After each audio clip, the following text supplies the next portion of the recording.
খাবার নিয়ে যত বায়না, খাবারটা নেওয়া মাত্রই ভদ্রমহিলার যত ডং করা তা শুরু হয়ে যায়।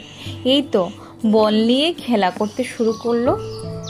এবার আমি যখন আমার নিজের খাবারটা নিয়ে বসলাম, ওনার আমার খাবারটাও লাগবে। সকালের জলখাবারটা মেয়েকে খাওয়াতে খাওয়াতেই নিজেও খেয়ে নিই। তবে ম্যাডামের নিজের খাবার কি ভালো লাগে? ওনার তো মাম্মামে যা খাবে তাই চাই। আচ্ছা যাই হোক, এবার খাওয়া দাওয়া শেষ করে চলে আসলো দাদুভাইয়ের সাথে ঝগড়া করতে, আবার একটু ভালোবাসাও করছে। এই দেখো, আমাকে বাবুজি না মা বললে ডাকলো, উনি কান্না করতে করতে আমাকে জড়িয়ে ধরলো।